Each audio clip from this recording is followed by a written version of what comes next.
In the words of the legendary Lou Gellerman, hello, dog fans, and welcome to the Sound the Siren podcast, because everything matters, including, and I will say this in emphasis, regardless of what side of the political spectrum you're on, treat people with kindness, understanding, and respect, period, point blank, with the exception of head coaches who call timeout and that get penalized for 12 men on the field on a 3rd and 1 trying to ice the game. Oh my God. Holy... We'll talk more about that later. But goodness gracious, that's some of the most galaxy brain shit that I have ever seen. I am your host, Hooligan7. I'm joined tonight by J-Cap and Hood Husky. How are you gentlemen doing this evening? Good. Doing very good, man. Can't complain. It is a pleasure to talk ball with you after a game that we all witnessed in person, along with the Darker Night this past Saturday. Another home victory for the Huskies. And of course, as a podcast, we are on Twitter, Instagram, and YouTube at Sound the Siren UW. Please subscribe and leave us a 5-star review on Apple Podcasts or Spotify or wherever you're listening to our show. If you're watching on YouTube, please like this video, hit that subscribe button to get notified when we post new content. And if you'd like to support Sound the Siren, you can do so at podcasters.spotify.com/pod/show/Sound the Siren Pod UW/support. We are also, of course, a member of the College Huddle. Please check out the rest of College Huddle network of podcasts and thecollegehuddle.com. Without further ado, it is, of course, time for beverages. J-Cap, you got anything tonight, bud? I do. I got a special one tonight. This is a Red Hook Montlake Game Day Gold Lager. Word to Montlake Futures. They finally started selling this at the QFC by my house, so this will be my podcast drink of choice for a while. Well done. Yes. They don't sell that at the QFC by my house yet. I keep checking. But as soon as it shows up, if it shows out in the mountains here, I saw it for the first time on Saturday or Sunday after the game. Nice. I went in there the day after and I was like, oh, bet. Nice. Hood, how about you? You got anything included in the water, or is it just the straightforward water tonight? You're on mute, dog. You're on mute, bud.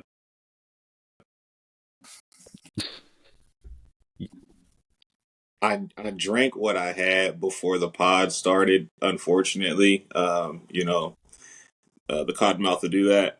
I have... So I got... What noise does EAU make? I got Glacier Smart Water. So I got my Smart Water in here. But what I was drinking... It's in a regular bottle, actually, bro. my favorite fruit juice is pear juice. Love me some pear juice. It's great for the digestive system and it tastes good going down. All right, let's go ahead and move along into stupid tweets. Hey, you didn't give us a drink, senor. Senor? Oh, yes, yeah, come on. He called it out. That's right. I'm sorry, because there's also a follow-up to this when we start talking about a little bit about basketball. Thanks, J-Cap, for keeping me on my game. Keeping you honest. I'm obviously off of it. I have a Reuben's Christmas Crikey India Pale Ale to go a little steeper and picked it up at PCC, of course. But let's go ahead and move on into stupid tweets. Oh my God. J-Cap, you got one? Oh boy, no. I haven't gotten one this week.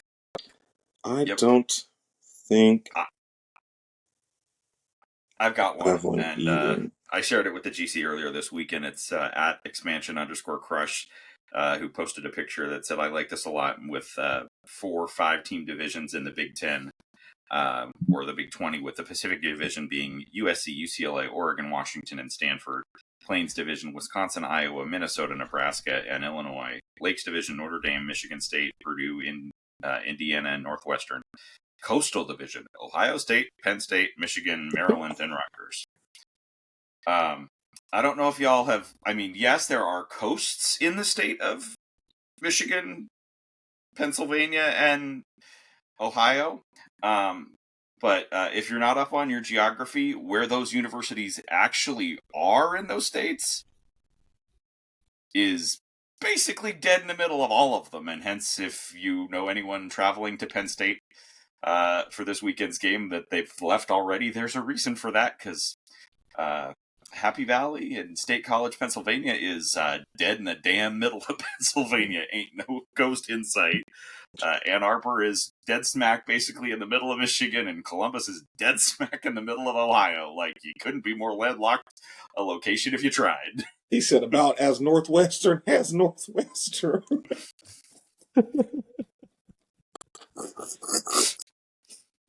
I appreciate that shout. That was hilarious. I was like, wait a second. I got my compass. Where's Christopher Columbus at? No, he didn't exactly find what he was looking for either. No, sir. I think he's in the southeast. All right, let's go ahead and Let's name it Northwestern.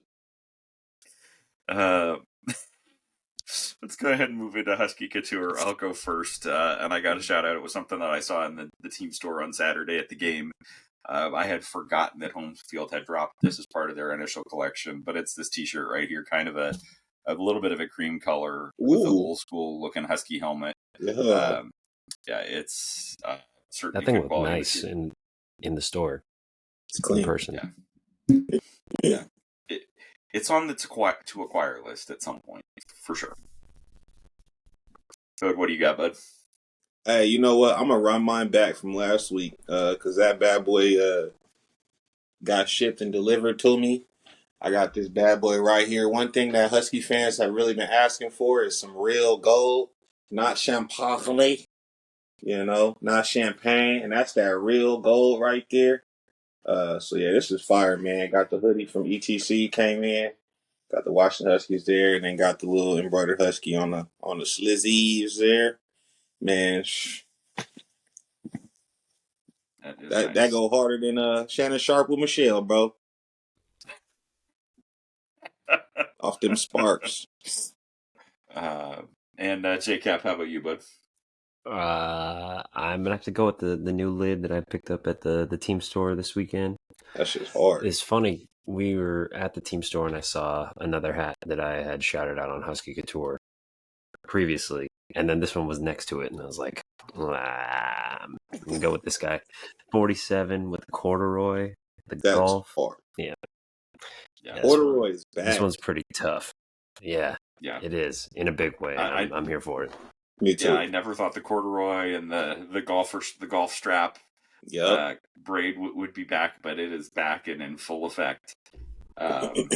So, before we get into the USC recap, did want to briefly mention and talk a little bit about what we've seen from Husky basketball so far this year. Certainly, to start off with the men's team, there was a little bit of came out the gates firing, and then there was oh dear God, they're not going to do a Hopkins against a bad team again, but able to ultimately get it done against UC Davis. Certainly a lot of encouraging signs. I'll just say Great Asabor was well named. Mm-hmm. What was it, like 14, 17 or something like that? And like 5 steals, 6, something like that? Yeah. Yeah, I really enjoyed the game. I enjoyed the pace of the game more than anything. Obviously, like I feel like, one thing that Husky fans are used to when they are competing at the high level is, defense and some version like full court defense. So it's really kind of cool to see some defense come back. And then people that are excited to play defense. I think once these guys kind of get into rhythm, you'll have 5 or more players, if not more than that can kind of get their own bucket. One thing, who said it? Kevin Garnett said it about the team that left Washington and went to Oklahoma. He said it about them, how like player 1 through 11 in isolation, they can all get their own bucket. And it really kind of feels like this is a team where, where people might have their individual roles, but if it really comes down to it, the majority of them kind of can get a bucket. And that's really cool. 1 to 10, 1 to 9, 1 to 11. So, yeah, really cool to see. Yeah. And having that depth, and I think it's actually something that that is a trait common to both the men's team and the women's team at UW this year is that depth going 9, 10, 11 deep, with people that can, be very solid contributors. Certainly early in the game, one of the things that I really loved was the lob from Great to Frank. A couple of times that post to post passing was cool. Big to big. And it's certainly nice to see Frank back out there. And credit to him for fighting through the injuries multiple times to get back out there. And then to flip it over to the women's side, I got to go back into the Steve Irwin voice with the beverage that I'm having this year and saying crikey. And I don't know if you've been down in Australia, they one of the words they use for women is Sheila's. And speaking of the Seattle game, Sheila. Goodness gracious, those Sheilas were absolutely on fire coming out the gate with a 28-3 first quarter lead. Like the whole team just absolutely it was just one of those games. Like it's not something we see all that often. And it's really been a hallmark of some of the great Husky teams that just on both men's and women's that could just come out the gates and just bury somebody in a hurry, and they certainly did it to Seattle U. It was a 39-point halftime lead.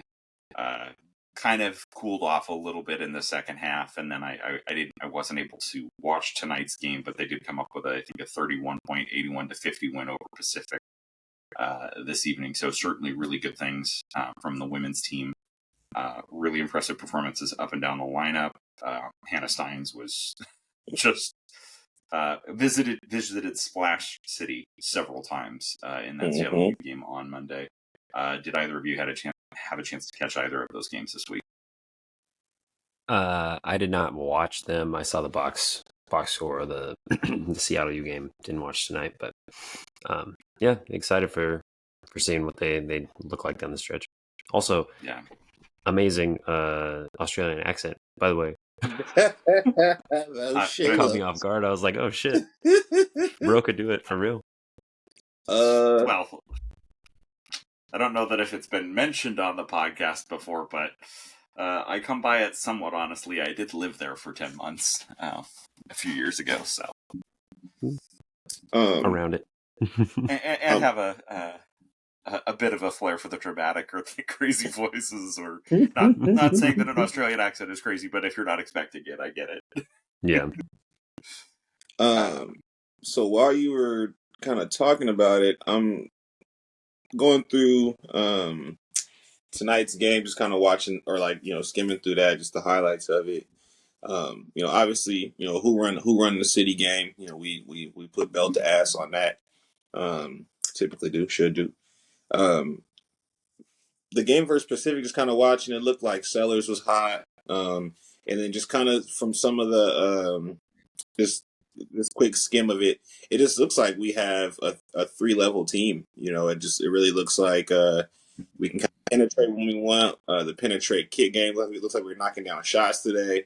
And then so obviously guards penetrating and then and finishing at the rim, and then penetrating and kicking.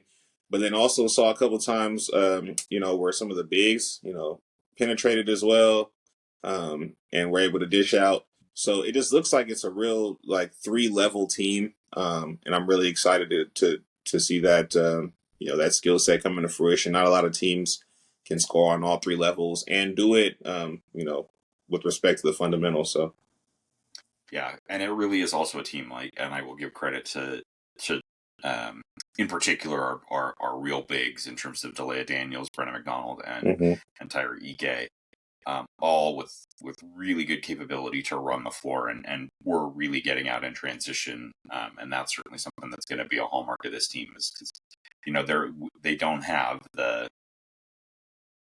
giant post player in terms of the back to the basket, just lob it in there and go to work, but the athleticism up and down the roster to get out in transition and create that is certainly going to behoove them well going through the rest of the season.